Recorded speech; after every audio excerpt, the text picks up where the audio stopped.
next storyteller, Phil Ginsburg, he wrote the On the Road. No, that was it.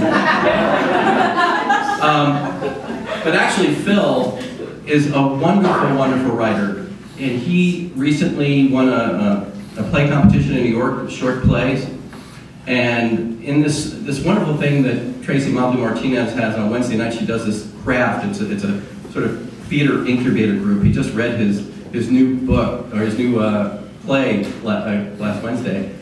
Oh my God, it's in stitches. This has to be produced, and we have to make that happen, and I'm sure that we will. Phil, I am always delighted to hear your stories. Let's give a big hand.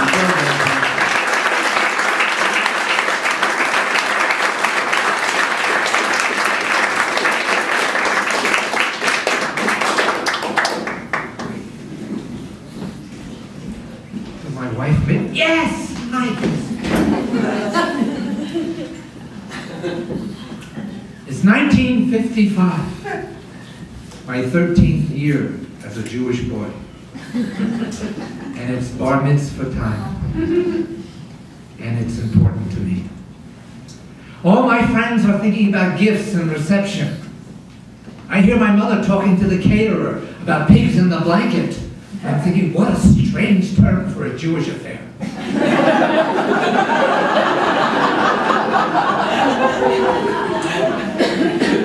I spent 7 years in Hebrew school, and it all reaches for this hour. I am looking for the God of my bar mitzvah. This is very serious for me. We drive to the synagogue with my father's Pontiac.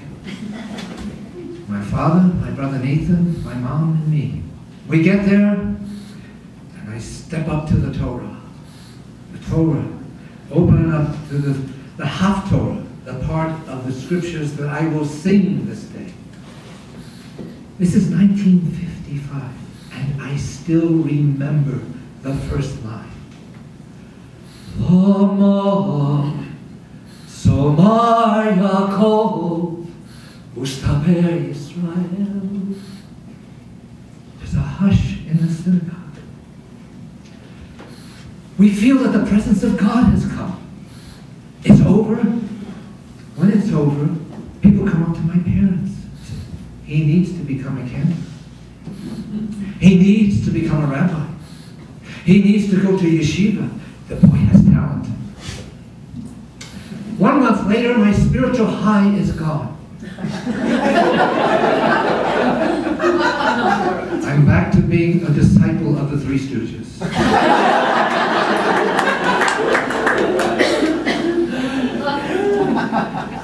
I graduate high school in the shadow of my brother, who is very brilliant, and I am not. He goes on to the University of Pennsylvania and goes to Wharton School, becomes a lawyer, later a judge. I spend a wasteless year at Temple University, and then decide I need to go to New York and become an actor. Not because I want to be an actor, because I just want to escape the pain of my life. My mother, who was mentally ill, would tell me at least once a week, you know you are an accident, don't you?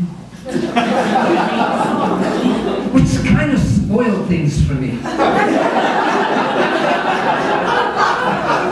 Because I always thought I was an accident waiting to happen. And now I find out it already happened.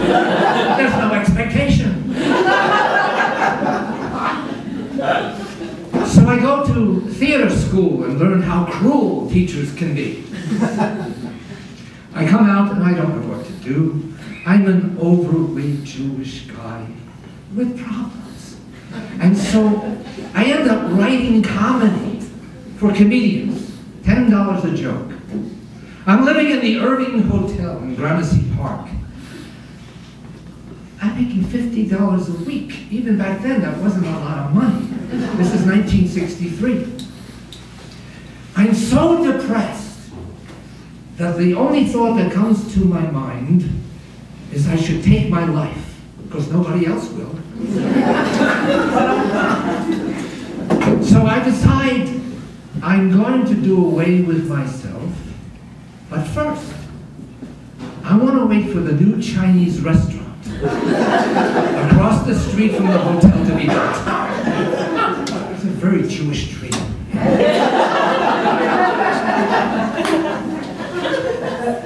So I wait 3 months for the place to be built and the flyers go out. And I get dressed in a sport jacket and order takeout. I'm not ready to eat in public. In my mind, this will be my last meal, kind of like you give a prisoner on death row. I get back to my room with egg drop soup, fried rice, and a noodle dish. I don't bother with the fortune cookie.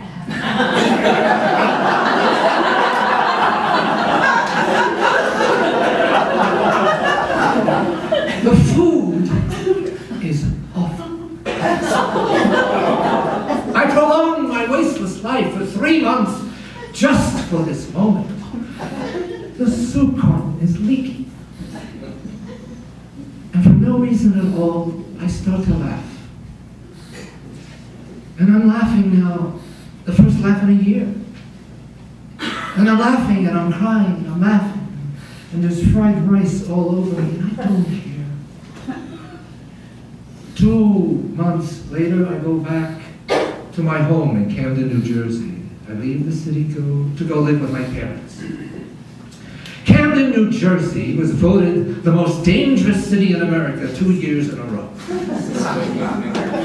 The joke is, a tornado passed through Camden and did $500,000 worth of improvements.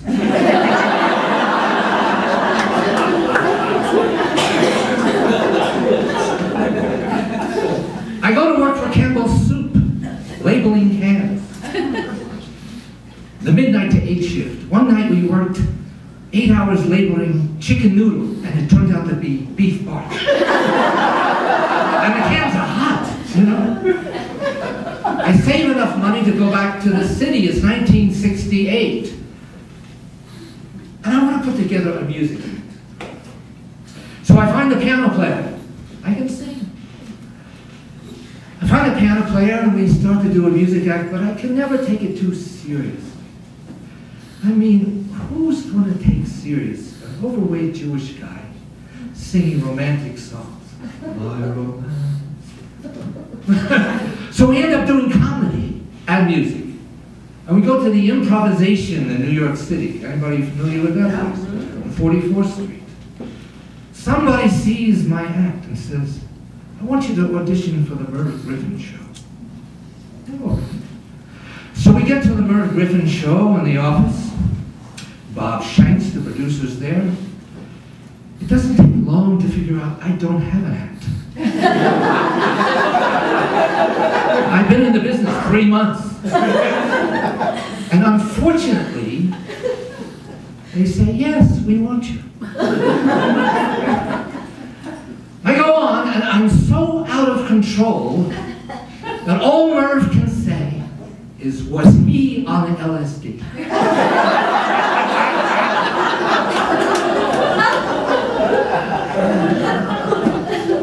I continue with this. I did sing my song on TV. Barry Manilow played the piano for me on a show called Callback. 2 hours before the show, I sold a kilo of grass on West 23rd Street. My life is out of control. Where is the God of my bar mitzvah? Meanwhile, my brother, the constellation of the family, sadly gets cancer. And he dies. Now, I know what my parents thought. Why him? They didn't say it, but I knew that was in their mind. Even I said it. Why him? Why not me? It's the black sheep that deserves the brown spot. It's 1971. And my search for the God of my bar mitzvah now takes me to Los Angeles. 4 of us on a spiritual search become fruitarians. We eat only fruit This is part of our search. The thought behind it is mucus causes disease. Eliminate the mucus, you won't get sick, and you will live forever. The papaya plant of salvation. And it's really weird, this diet. I'm walking around Venice, and because I'm 9 months on this now, my skin is giving off this nectar.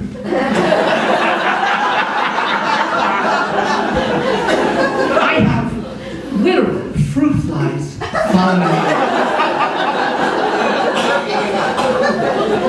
I'm the St. Francis of fleas.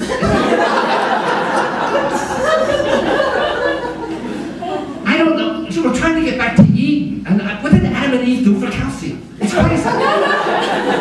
I'm 140 pounds. I look like the before guy for a Bowflex ad.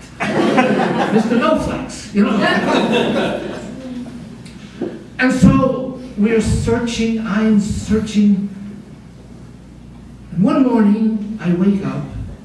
Oh, I gotta clarify. Whenever any actor goes to Hollywood, the first thing they look to do is the dating game. So I go out for the dating game, not because I want a date. Can't get a date anyway, it doesn't matter. But because I want to check, the AFTRA check, I'm a member of the union. So I get on the dating game, and I win. I'm supposed to go on a date with a girl I don't even know. And I said, don't bother, just give me the check and the The check comes a month later, it's $27. I owe so much back union dues. And then I get a film, a Roger Corman film. Yeah. Called Gas. Lots of S's after it. Did anybody ever see that movie? You did? No. I thought everyone had been eliminated. I play a hippie leader of a commune, and I have no idea what I'm doing. And neither does Roger Corman. One day, Corman. Boom is coming down the middle of the scene. Don't worry about it. What do you want me to do, Roger? Yeah, say your line. This is very depressing. I finished this, and I don't know what to do. I'm in Venice, California, and I'm asleep one morning, and I hear a voice. It's audible, and there's nobody there but me. And the voice repeats over and over again, go to the desert and thank God for your life. Really? I try to shirt it off. Go to the desert and thank God for your life. Now I'm Jewish, we don't camp out. We don't do that. My ancestors camped out for a weekend. Lasted 40 years. I don't do outdoors. Outdoors has a bad connotation. World War II, outdoors. The Titanic, outdoors. My friend Steve's wedding, outdoors. But the voice will not let up on me. So I asked my friend Gary, where do you camp out? I didn't tell him why, because he would think I was crazy. Go to Palm Springs, California, he says. Cottonwoods Falls. It's a canyon. Anybody know that place at all? I get on a bus with a suitcase and a sleeping bag. And I get off the bus in Palm Springs and I camp out. And I obey the voice. I thank God all night. I don't know who he is, but I'm thanking him. The next morning, I get this urge to climb a cliff. Jewish people should not climb things. I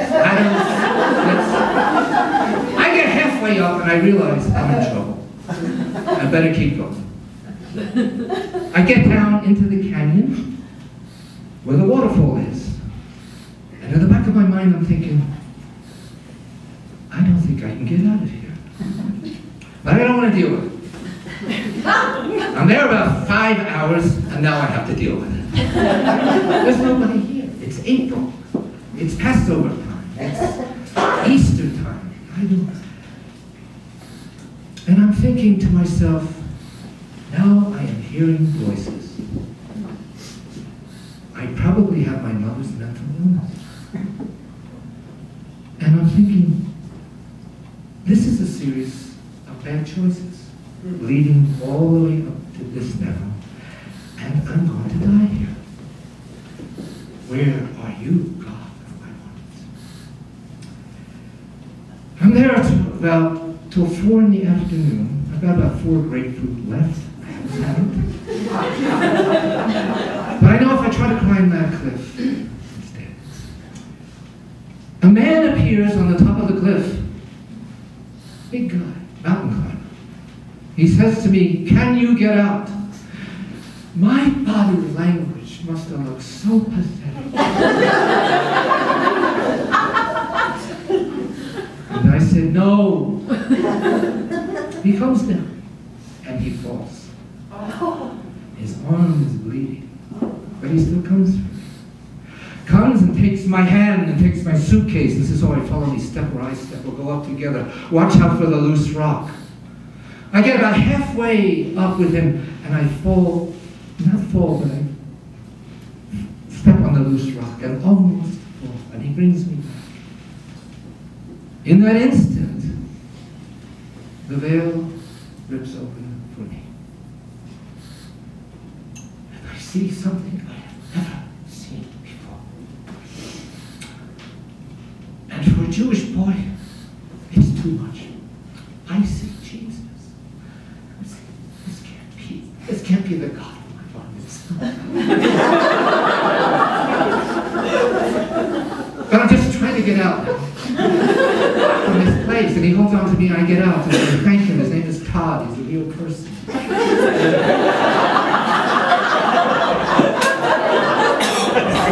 And I go back to Venice and I tell my friends what happened to me. And I say the name and they don't receive me. And they say, "Have a piece of pineapple." No one understands what I went through. I don't even know what I just went through. Gwendolyn Brooks, Pulitzer Prize winning black poet, the first one ever, has a line in one of her poems, "The knowledgeable unknowing."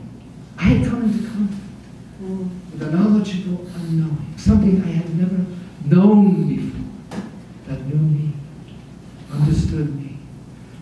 I can't put this together with my mind, but the love is so great, I can hardly stand up. I get very sick from the fruit diet. I ate a whole watermelon.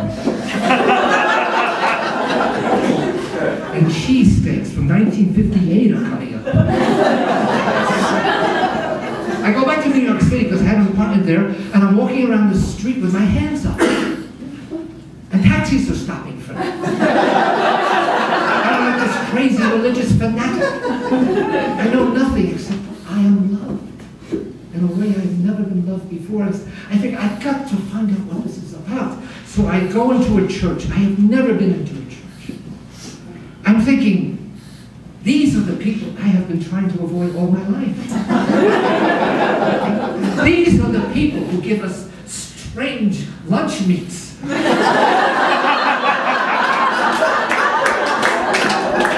their own oil changes.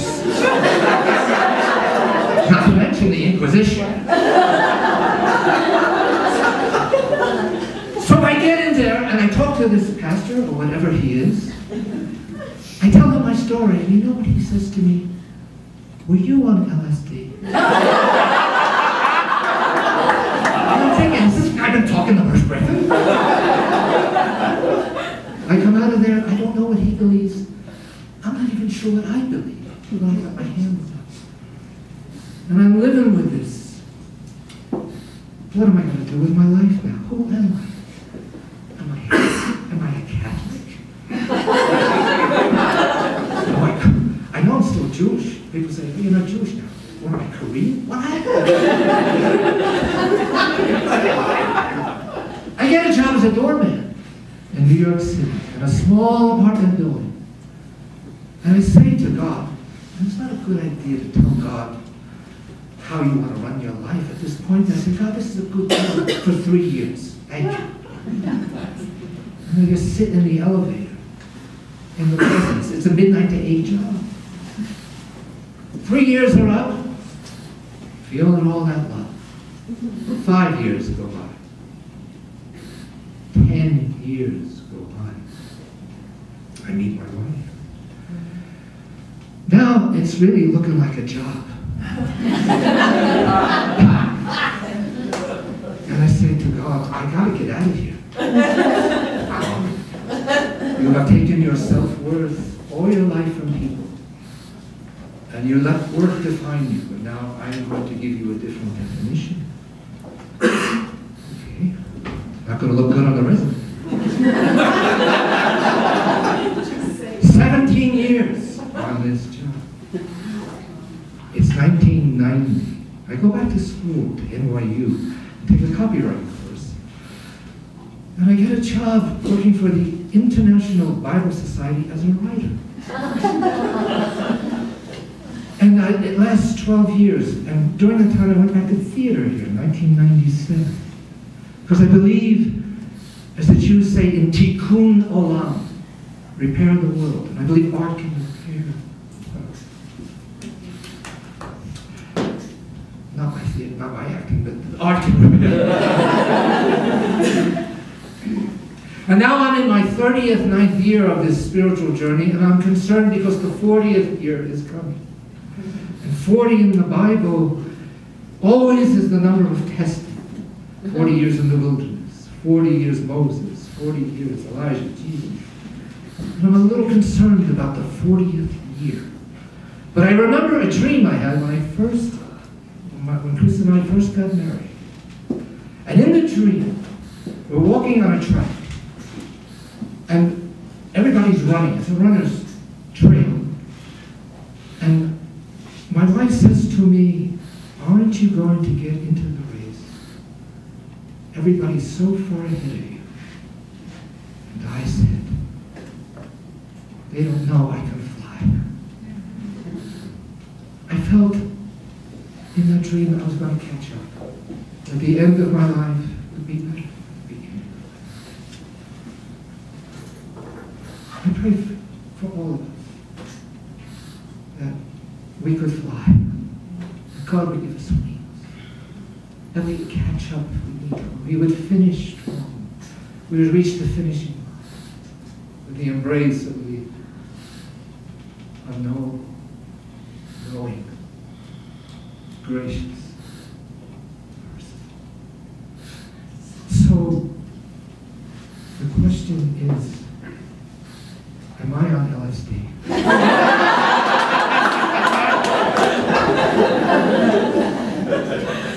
Assuredly, yes. Love so